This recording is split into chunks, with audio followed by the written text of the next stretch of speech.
Okay, okay. When I was a child, I always wanted to be a superhero. I wanted to save the world and make everyone happy. But I knew that I would need superpowers to make my dreams come true.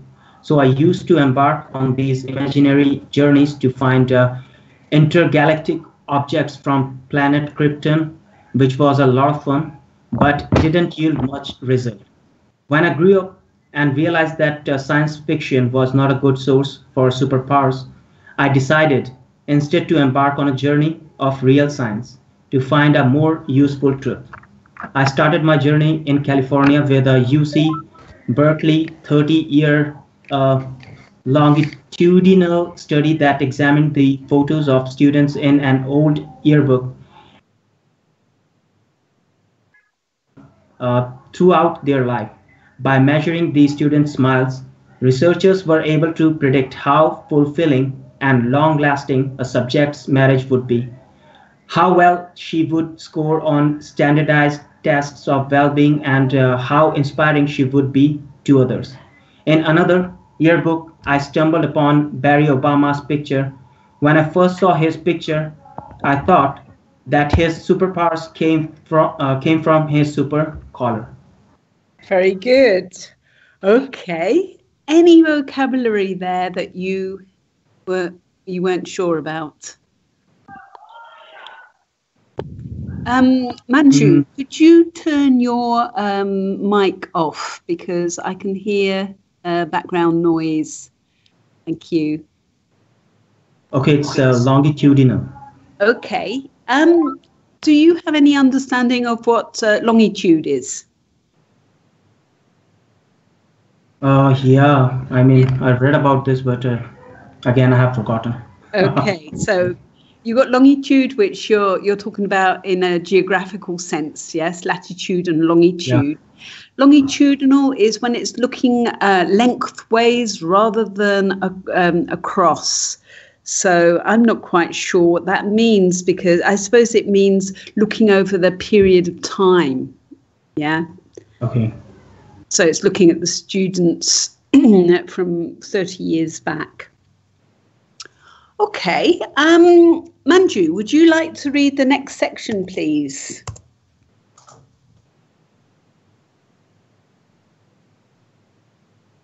Yeah, sure, Lenny. But now I know it was all in his smile. Another aha moment came from a 2010 Wayne State University research project that looked into pre-1950s baseball cards of major league players. The researchers found that the span of players' smile could actually predict the span of his life. Players who didn't smile in their picture lived an average of only 72.9 years, where players with beaming smiles lived an average of almost 80 years. The good news is that we are actually born smiling using a 3D ultrasound technology. We can now see that developing babies appear to smile even in womb. When they are born, babies continue to smile initially, mostly in their sleep, and even blind babies smile to the sound of human voice. Smiling is one of the most basic biological uniform expression of all humans. In studies conducted in Papua New Guinea, Paul Ekman, the world's most renowned researcher of facial expression, found that even members of the four tribe who were completely disconnected from a Western culture and also known for their unusual cannibalism ritual attributed smiles to description of situations the same way you and I would. So from Papua New Guinea to Hollywood all the way to modern art in Beijing, we smile often and we smile to express joy and satisfaction. Very good. So Papua New Guinea. Okay. Do you know where Papua New Guinea is, Manju? Uh, no, I don't know. Okay, It's not it's so far from down. Philippines. Sorry? Not so far from Philippines. Okay, you got in first. I was going to say actually down from Singapore near Borneo, but yeah, Philippines direction. Any vocabulary that anyone wasn't sure about? Yes, Yeah, that's right. Indonesia is another one. There are lots of countries down there. I did not understand cannibalism. Can you? Okay, cannibalism. April, would you like to enlighten us on cannibalism? I'm picking on you because you come from that part of the world, so you might know a little bit She about it. likes to eat Yeah. on breakfast.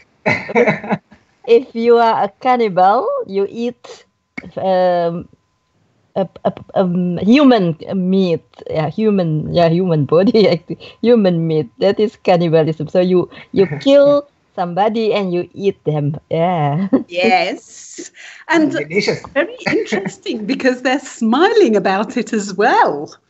Mm. Can you imagine? Okay. Any other vocabulary? Okay. Okay, then. April, would you like to read the next section, please? Gladly, thank you. How many people here in this room smile more than 20 times per day? Not me. Raise your hand if you do. Oh, wow. Outside of this room, more than a third of us smile more than 20 times per day, whereas less than 14% of us smile less than 5. In fact, those with the most amazing superpowers are actually children who smile as many as 400 times per day. Have you ever wondered why being around children who smile so frequently makes you smile very often? A recent study at Uppsala University in Sweden found that it's very difficult to frown when looking at someone who smiles. You asked why? Because smiling is evolutionarily contagious and it suppresses the control we usually have on our facial muscles. Mimicking a smile and experiencing it physically helps us understand whether our smile is fake or real, so we can understand the emotional state of the smiler. In a recent mimicking study at the University of Clermont-Ferrand in France, subjects were asked to determine whether a smile was real or fake while holding a pencil in their mouth to repress smiling muscles. Without the pencils, subjects were excellent judges, but with the pencil in their mouth, when they could not mimic the smile they saw, their judgment was impaired. Very good. Now, Difficult. what does mimic mean? Mimic is Acting. Sorry, Acting. Manju, Your I'm asking April. Sorry, April. Okay. mimic is the movement, actually, the action of your face. If you smile, your mimic is so your mouth or your lips are wider and You could be mimicking a smile, but you could also be mimicking a frown. So it's to mimic is something a bit more than just to do with a smile. Manju, would you like to help April? Uh, I, as per my understanding, mimic is acting, taking a different roles, mimicking. Like Okay, again, you're warm, but not quite there. Can anyone else describe what mimicking is? Mimicking Yes, is to simulate, to simulate. Yes. It's like you're copying, you're trying to pretend. Okay. So Okay. you might mimic a smile or you might mimic a frown. You might mimic someone crying. Okay. voice. Yes. Yes, or a voice. Yes. Nothing to do with impaired, no. Or well, unless you're mimicking someone who has some sort of impediment, yeah. But you could be to mimic basically is like copying something. Okay. Was there Uh, any other vocabulary in there that anyone wasn't sure about? I don't know about impaired actually. Where is impaired? In the Oh, their judgment was impaired. Okay, yes. their judgment was impaired. April, do you know this word? Can you help Manju? Impaired is where was it? Their judgment was impaired. So a little bit Right, the last word. yeah, it's not original anymore. Maybe No. a little bit. No, I think Dope wants to chip in. Yes. Yes, it's just in the last sentence, it's just their damage, their judgment was impaired. It means that the judgment or damage get weaker. Yes. Something It makes it was, worse. it was damaged. It was in some way made weak, or we talk about impairment. Yes, it's when something is perhaps disabling you from doing something. Okay, Dope. Would you like to read the next section, please? Yeah. And actually, I think the best example of getting to know the word impaired, it's like impaired eyesight, when you. Yes. Or a speech impairment. Yeah. So, in Okay. addition, to theorizing of evolution in the origin of species, Charles Darwin also wrote the facial feedback response theory. His theory states that the fact of smiling itself actually makes us feel better, rather than smiling being merely a result of feeling good. In his study, Darwin actually cited a French neurologist, Guillaume Duchenne, who sends electric jolts to facial muscles to induce and stimulate smiles. Please don't try this at home. In a related German study, researchers used fMRI imaging to measure brain activity before and after injection of Botox to suppress smiling muscles. The findings support the Darwin theory by showing that facial feedback modifies the neural processing of emotional content in the brain in a way that helps us feel better when we smile.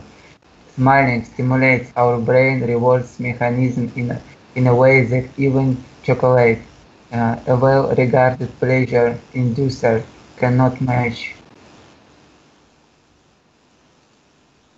British researchers found that one smile can generate the same level of brain stimulation as up to 2,000 bars of chocolate. Wait, the same study found that smiling is as stimulating as receiving up to 16,000 pounds sterling in cash.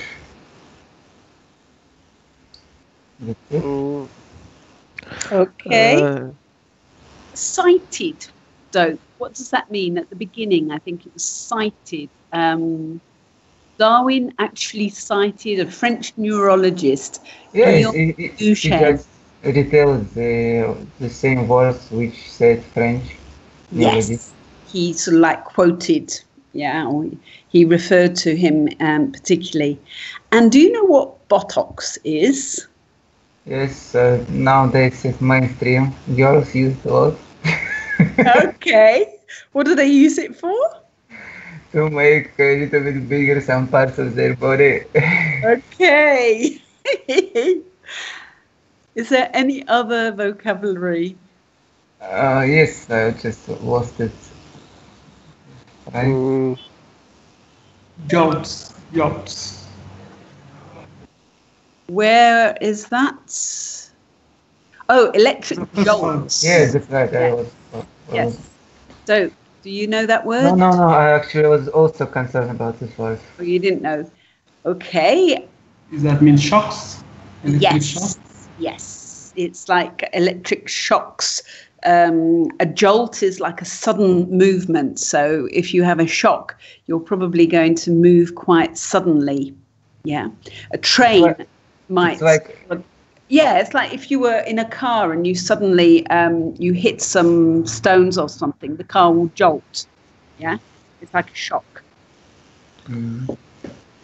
a inducer. What do you mean by inducer? Induce. Induce. You know Yeah. that one? That's at the end of the same sentence. So Yes. to induce and stimulate smiles, though, what does induce mean? I think it's just like I don't know precisely, but I know the subtle meaning of it. But Anyone like to help? To give it from one to the other? No. Money. Is that things which makes slow down? Inducer means Sorry, I didn't. slowing down. Slowing. Inducer means slowing down. No. To Oni, close. do you know to induce? Do you know? To close. I have cheated and I translated. It means to cause it. Yes, it means to cause. That's cheating. Is there any other vocabulary there? Cheating. Sterling. Sorry? In the last sentence, sterling in cash. I think it's just Sterling. combination of this word from sterling and cash. What is It's just sterling? You it's don't know just what currency. sterling is, Manju. I don't know. Okay, anyone? You have to look at the combination of this What word. is sterling? Dope. Manju doesn't know what sterling means. He just selected one word. You have to look on pound. 16,000 pound Pound sterling. sterling Just the in currency cash. of England. Okay. Okay, like we have American dollars, we have British pounds, and we call it pound sterling. That's the name of the currency. Okay. Full name, but it's very rare to match these two words together. Usually they use. Yeah, well, I mean, it's an American, I think. So, So yeah. it's like a unit of a currency, like dollar. Yeah, like yeah, that, it's rupees. British currency. It's the money that Okay. people have in Britain, and that's what it's Okay. called, pound sterling. So, and yeah, it could have been a sign. I mean, the symbol is this. Yeah. Okay, so we have quite a few people who have joined us now. We're going to now look at another TED Talk, which is more about body language. Now, I suppose smiling could be counted with that, because when you smile, you're using your body without words. And we're going to see the word non-verbal a lot. Okay, so what... okay, so I've forgotten your name. I'm so sorry. Mhoz. M-H-O-Z. I can see you in the corner and I've forgotten your name. But would you like to read this next section? Edward. Thank you, Marian. My name is Moz. Right. So, I want to start by offering you a free no-tech life hack in all it requires of you is this, that you change your posture for 2 minutes. But before I give it away, I want to ask you right right now to the little audit of your body and what you're doing with your body. So how many of you are sort of making yourself smaller? Maybe you're hunching, crossing your legs, wrapping your ankles. Sometimes we hold under our arms like this. Sometimes we spread out. I see you. So I want you to pay attention to what you are doing right now. We're going to come back to that in a few minutes.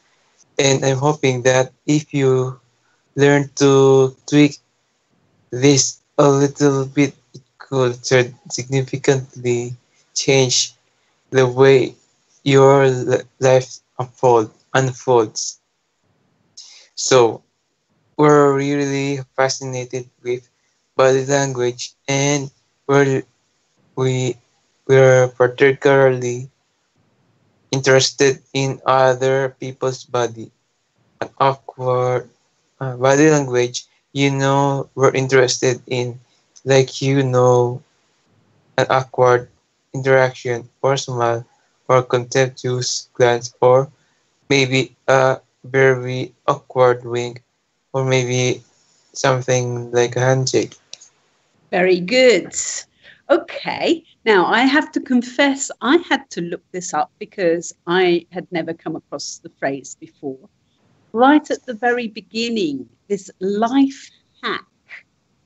What do you understand by hack? So it's a free, no-tech life hack. Can I say? No, I'm asking Edward first. Mm, okay.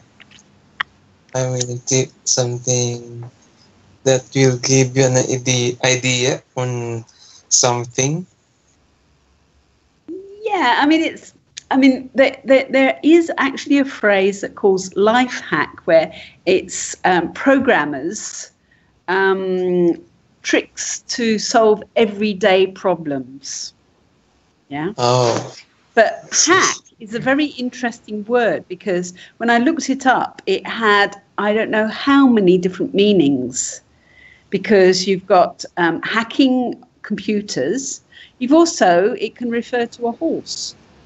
And it can refer to many things. It can refer to, like, if you were hacking at something with your saw, trying to cut the tree down, you're hacking away at something. So there are lots of meanings. It can break security. But in this sense, it's a technique just to solve everyday problems. Okay. Now, was there, now also tweak? What does tweak mean? Sorry, I just wanted to... Hold on, I'm asking No, Edward. I was talking about hack. Okay. I think the very famous form of this word is a hacker. Yeah, no, but there are many, and what I'm trying to say is there are many, many different meanings of hacking. And here it's a life hack, okay? Now, he's actually used it with the word life, which also is not very common, okay? Lots of YouTube channels. If you look up life hack, you can actually find a definition for life hack, and that's the definition I've given you. So I'm just saying be careful because, sometimes words have slightly different meanings, even the same word, yeah? Okay, tweak, Edward. What does tweak mean? racist. Tweak. Never heard of it. Tweakers. I can see. I don't have any idea what's the tweak. It's the first word for me. Okay. Does anyone know what tweak means? Yeah. Update, modify. Yeah, Daka's got it. Yeah. To make a minor adjustment. Okay, it's not a twist. it's a small adjustment. Oh, it might be a little twist, but it depends what you're doing. Yeah. So you might be changing something slightly. It might even be in your writing. Yeah. So it modifies, but it's small. Okay. And what about contemptuous? Edward, what does contemptuous mean? I forgot the word.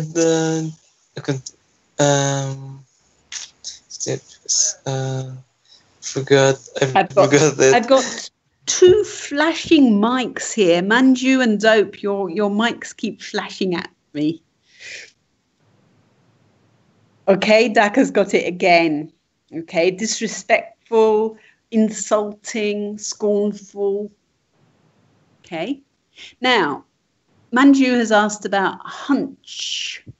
Hunching, it's not necessarily standing. Hunching, what is hunching? If you're all hunched up. I'm hunched up at the moment and I'm not standing. Okay. Daka's got it again. Yeah. I'm hunched over the computer, which means that my back isn't straight. So I think that's what, if you look in the paragraph, he's referring to. Maybe you're hunching. Now, he's got an audience of people sitting, but they might be sitting with their shoulders down and their backs bent. Yeah. Okay. Any other vocabulary that anyone wasn't sure of?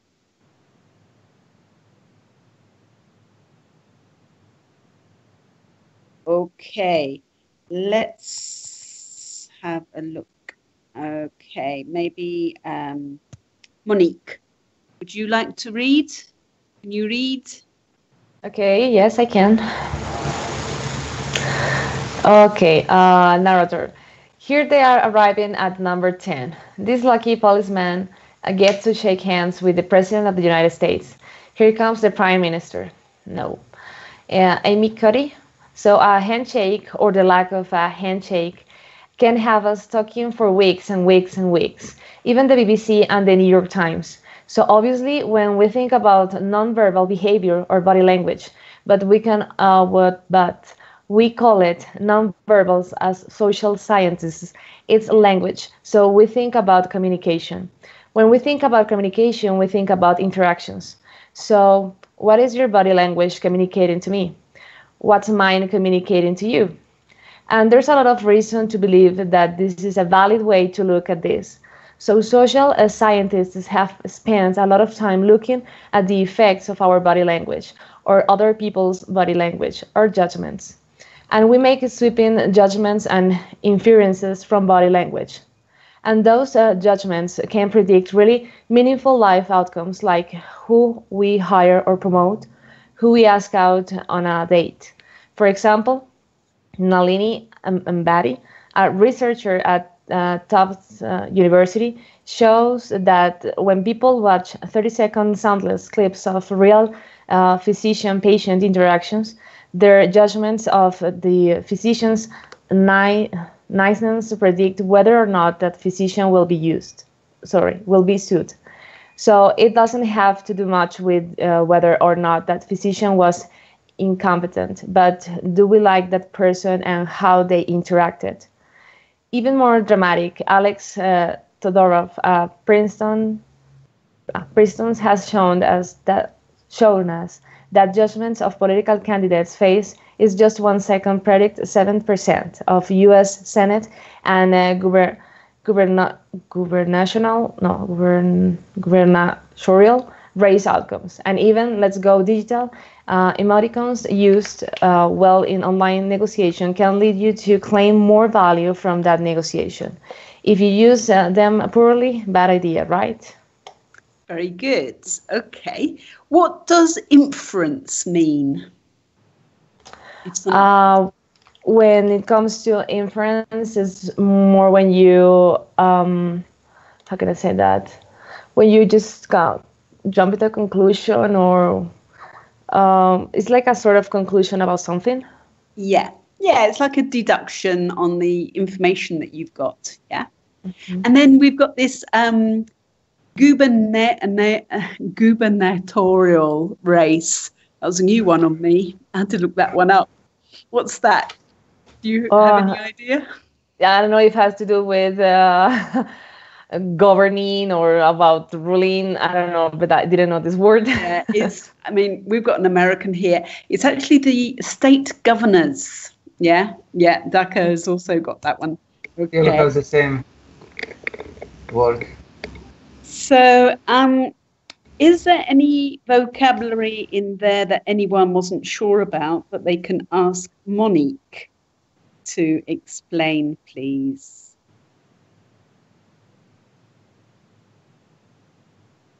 I have a question. Yes. Monique, what meaning of life? Well, what? Sorry? What meaning of life? Meaning of what? Sorry, I didn't get that. Of Yeah, life. me neither.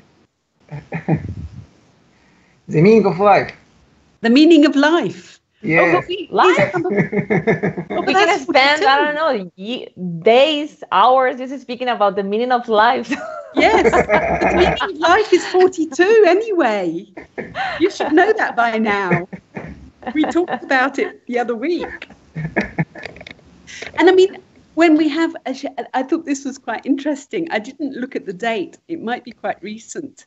We're talking about, here comes the President of the United States and handshakes. Now, what have we learned about a certain president and his handshaking? Any comments as to what you think maybe he's trying to prove by his strange handshakes? That he's a powerful man? Yeah. Are you talking about Trump? Yeah. Get one up over people, isn't he? And of course, some are getting wise to it. I think Putin doesn't have too much of a problem, and Macron has turned it into a fine art of managing somehow to get one up on. Suppress to all country. Yes. So, Marianne. Yes. Please, a question. Is there any reason, a main reason why the Prime Minister refused? Because he come straight on the policeman, like he was ready to give a handshake, and at the last time he refused to do that. It's very awkward. Yes, very awkward. But then it wouldn't be very typical for a prime minister or a president to actually shake hands with a policeman. So it's strange that he even looks as if he wanted to. Yeah. And by changing his mind like that as well, it's like very humiliating. Yes. Unless he wanted to do that on purpose. Yeah? No, I don't think so. Yeah.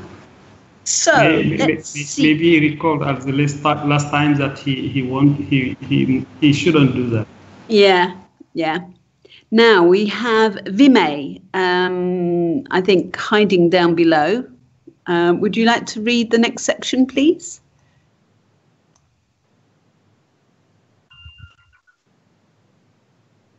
If not, April, have you read? Hello. Vinay, would you like to read? Yes. Okay. So when we think of from here. Yeah. So when we think of nonverbals. Okay. So when we think of non-verbals, we think of how we judge others, how they judge us, and what the outcomes are. We tend to forget, though, the other audience that's influenced by our non-verbals, and that's ourselves. We are also influenced by our non-verbals, our thoughts and our feelings and our physiology. So what non-verbals am I talking about? I'm a social psychologist. I study prejudice and I teach at a competitive business school. So it was inevitable that I would in power dynamics are the key, especially interested in non-verbal expression of power and dominance. And what are non-verbal expression of power and dominance? Well, here's what they are. So in the animal kingdom, they are about expanding. So you make yourself big, you stretch out, you take up space, you are basically opening up. It's about opening up. And this is true across the animal kingdom. It's not just limited to primates. And humans do the same thing. So they do this both when they have power short of chronically and also when they are feeling powerful in the moment. And this is especially interesting because it really shows us how universal and all these expression of power are. This expression, which is known as pride, Gita Treki has studied. She shows that people who are born with sight and people who are congenially blind do this when they win at a physical competition. So when they cross the finish line and they have won, it doesn't matter if they have never seen anyone do it. They do this, show the arms up, and the chin is slightly lifted. Thank you. Very good. Okay, any vocabulary there that anyone wasn't sure about?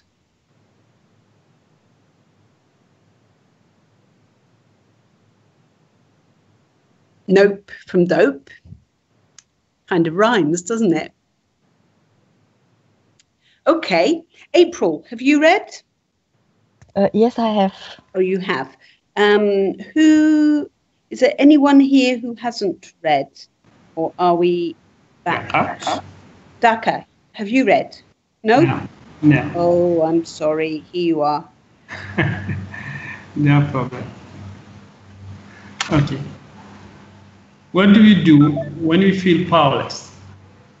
We do exactly the opposite. We close up. We wrap ourselves up. We make ourselves small. We don't want to bump into the person next to us. So again, both animals and humans do the same thing. And this is what happens when you put together high and low power. So what we tend to do when it comes to power is that we complement the other's nonverbal.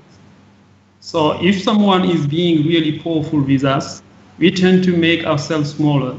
We don't minor them. We do the opposite of them. So I'm watching this behavior in the classroom, and what I notice that MBA students really exhibit the full range of power nonverbals. So you have people who are like caricatures of alphas, really coming into the room. They get right into the middle of the room before class even starts, like they really want to occupy space. When they sit down, they are sort of spread out. They raise their hands like this. You have other people who are virtually collapsing when they come in. As soon as they come in, they see it. You see it on their faces and their bodies. And they sit in their chair, and they make themselves tiny, and they go like this when they raise their hand. I noticed a couple of things about this. One, you're not going to be surprised. It seems to be related to gender. So women are much more likely to do this kind of thing than men. Women feel chronically less powerful than men. So this is not surprising. But the other thing I noticed is that it also seemed to be related to the extent to which the students were participating and how well they were participating. And this is really important in the MBA's classroom because participation counts for half the grade. Very good. So, Daka, could you explain to Manju what is a caricature? Yes. To caricature, I think, is a grotesque imitation or misrepresentation of something. Not Not exactly misrepresentation.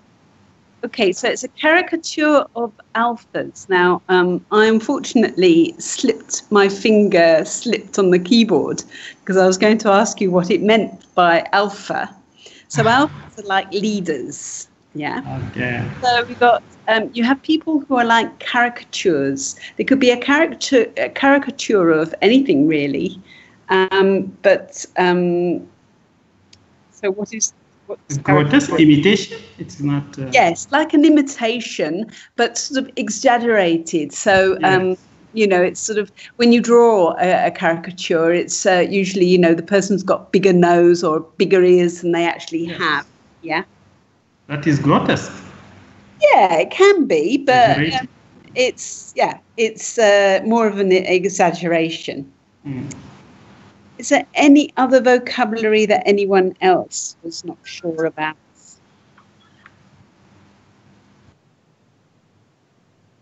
So now, Nidhi, you've just joined us. Would you like to read? Oh, she's gone away. She came and she left. Okay, so we are back to the beginning. So we're back to Edward. Yeah?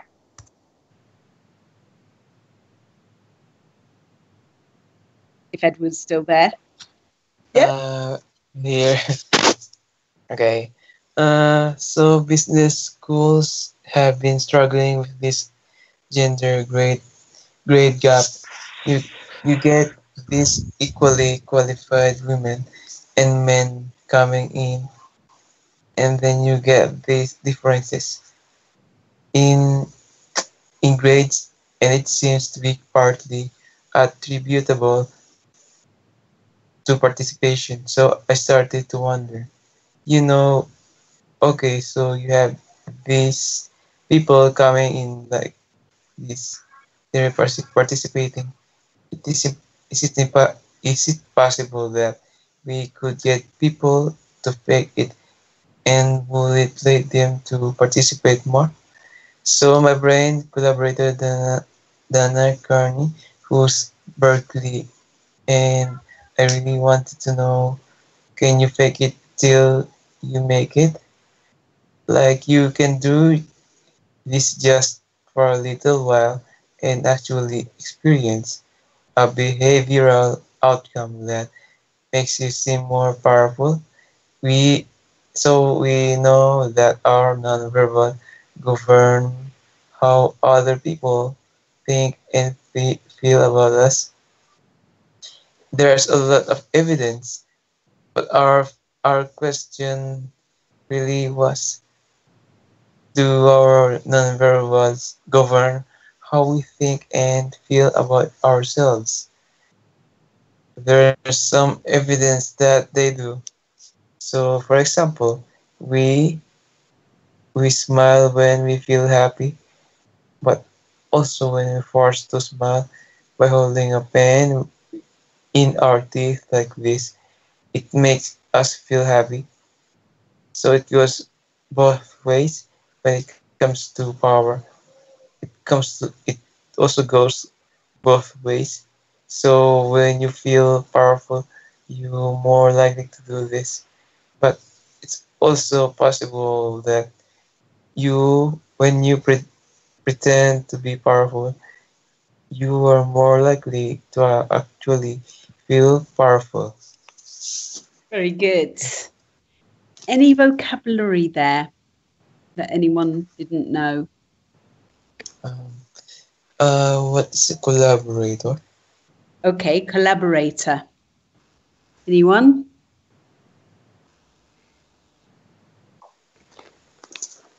Collaborator. Yes.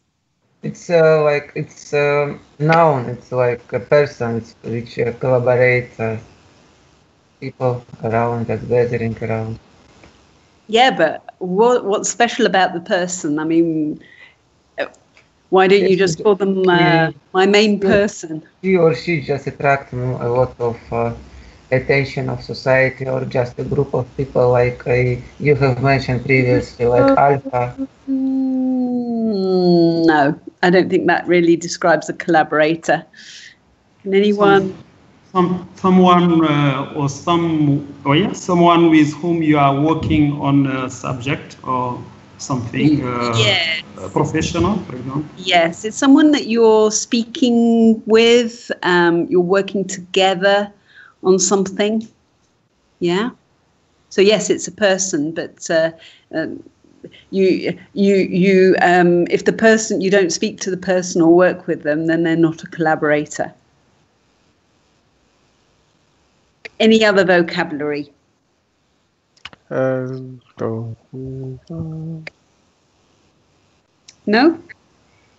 Okay. Marian? Yes? I want to ask a question. So we have seen that there are a lot of non-verbals, as you said before. Yes. So what do they mean here, non-verbal? Is that just the way how we behave or how we do something?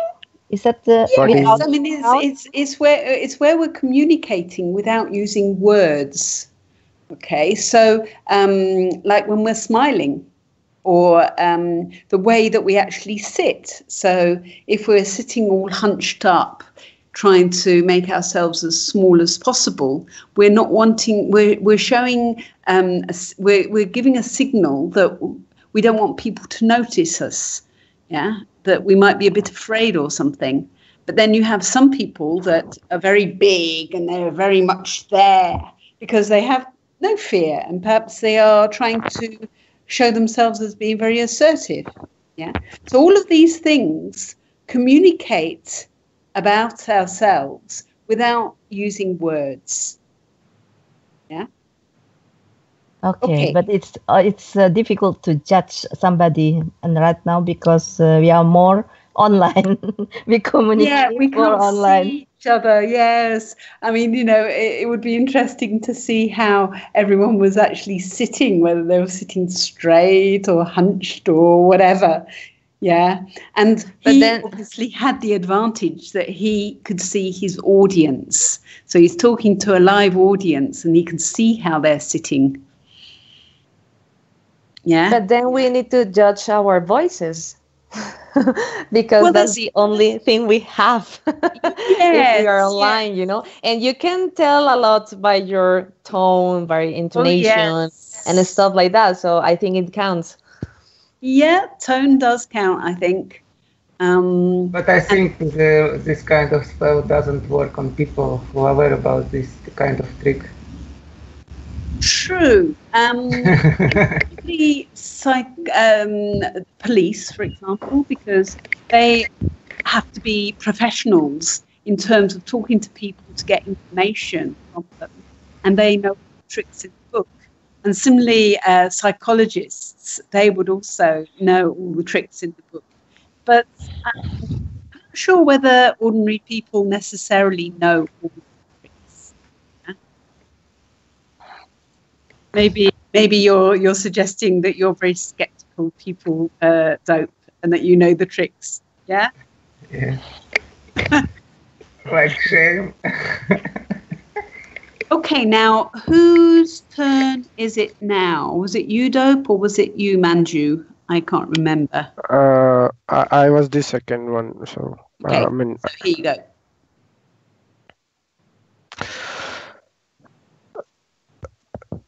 So the second question really was, so we know that our minds change our bodies, but is it also true that our bodies change our minds? And when I say minds, in the case of powerful, what am I talking about? So I'm talking about thoughts and feelings and the sort of physiological things that make up our thoughts and feelings. And in my case, that's hormones. I look at hormones. So what do the mind hormones? So what do the minds of powerful versus the powerless look like? So powerful people tend to be, not surprisingly, more assertive, more confident, more optimistic. They actually feel they are going to win even the games of chance. They also tend to be able to think more abstractly. So there are a lot of differences. They take more risks. There are a lot of differences between powerful and powerless people. Psychologically, uh, there also are differences on two key hormones: testo- testosterone, tes- Tes- testosterone, which yes, is the dominance hormone, and cortisol,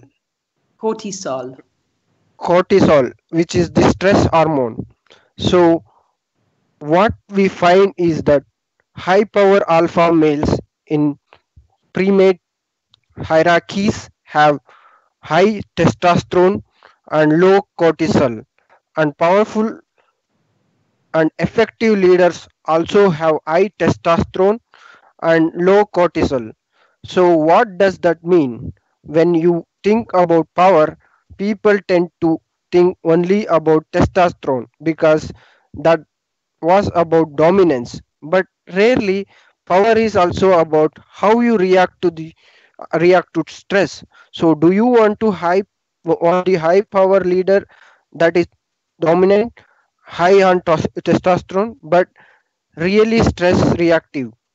Probably not, right. You want the person who is powerful and assertive and dominant, but not every stress reactive. The person who lied back. Who's laid back? Okay. What's that word? Hormones. What does that Uh, mean? the the biological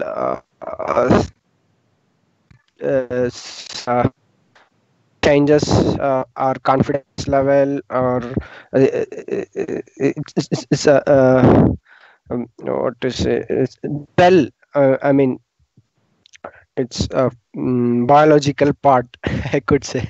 Okay. Can anyone explain a little bit more? You're on the right track. Monique? It's what our body produces, and it's I mean, they can, I don't know, just come out, no, yeah, I don't know how to explain that. I know what it means, but and it's in our body, and it produces by our bodies. So it's not like a sort of a fluids that just run through our bodies. Okay. And Daka has got the definition there. Did you take that from the dictionary, Daka? Yes, yes, Yes. Of course. surely. That's a little bit technical, to be honest. Okay. So next was who? Mr. Dope. Mr. Dope. Okay, Mr. Dope. So we know that in primate hierarchies, if an alpha needs to take over, if an individual needs to take over an alpha role sort of suddenly, within a few days, that individual's testosterone has gone up significantly and his cortisol has dropped significantly. So we have this evidence both that the body can shape the mind and at least at the facial level, and also that role changes can shape the mind. So what happens? Okay, you take role change.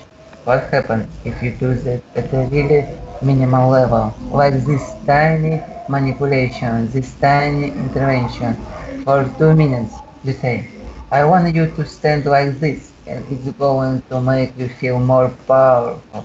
So this is what you did. We decided to bring people into the lab and run a little experiment, and the people adopted for 2 minutes either high powerful poses or low powerful poses.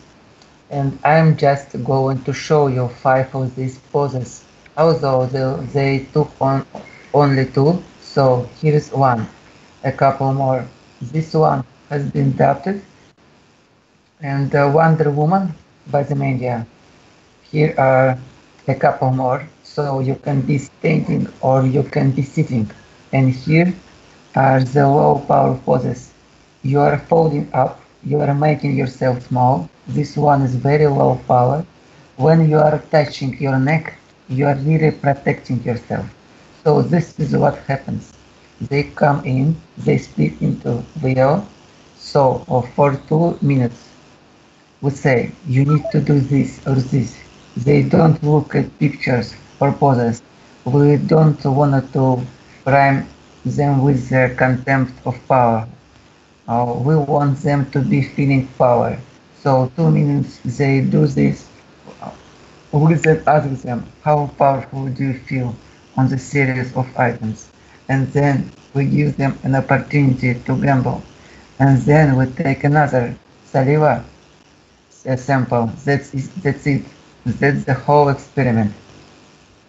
Okay, very good. So what does it mean by dubbed? So this one has been dubbed the Wonder Woman by the media. It's just like it's similar to the word which we discussed previously, like miming, but it's like portrait another. Yeah, like labeled or titled. Yeah. So we have films that are dubbed. Yeah. Mm-hmm. So what does that mean if a film has been dubbed? For example, one movie has been filmed in 20th century with awful quality of video, for example. Yeah, maybe, or when it's a foreign language film and they want to change it. So even though the actors' mouths might not be moving in time with speaking, they put the voices. Yeah. Okay. And so we talk about the movie being dubbed. Yeah. And what is saliva at the end? Saliva is just a liquid which come out of your mouth. Well, hopefully it doesn't come out of your mouth. I tend to keep it inside my mouth. Sometimes it comes out. Okay. Now, there's quite a bit more left in this article, so we can finish it on Thursday. Okay. And maybe on Thursday as well. I was thinking that we could try a new method, and you can take turns perhaps leading some of the sessions. So what I can do is, if we decide in advance, I can actually make sure that the text is sent to the person who's going to lead. So that way. So I was chatting to Daka about this very recently. So maybe on Thursday, Daka, what do you think? Would you like to continue with the text that we've got here? Yeah, I think the article is okay. We can continue to read. Yeah? Now, what does that mean? Yes.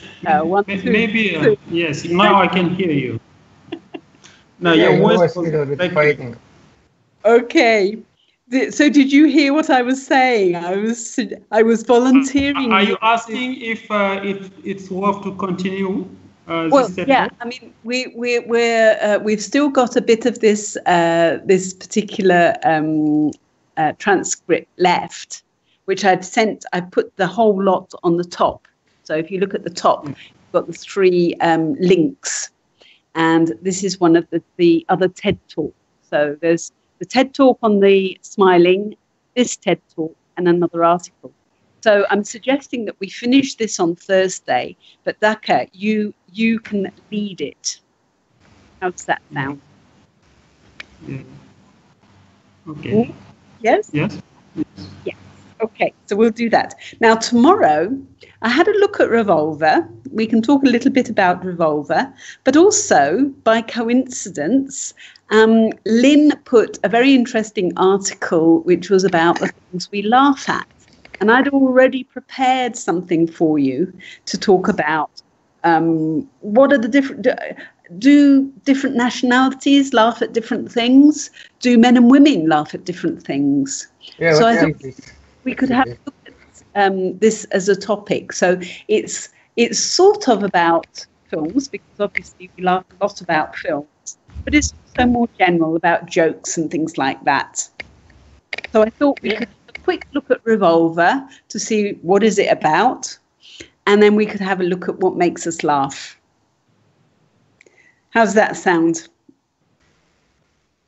Okay. Sounds great. Okay. Okay, then I will see you tomorrow. Bye-bye. Bye bye.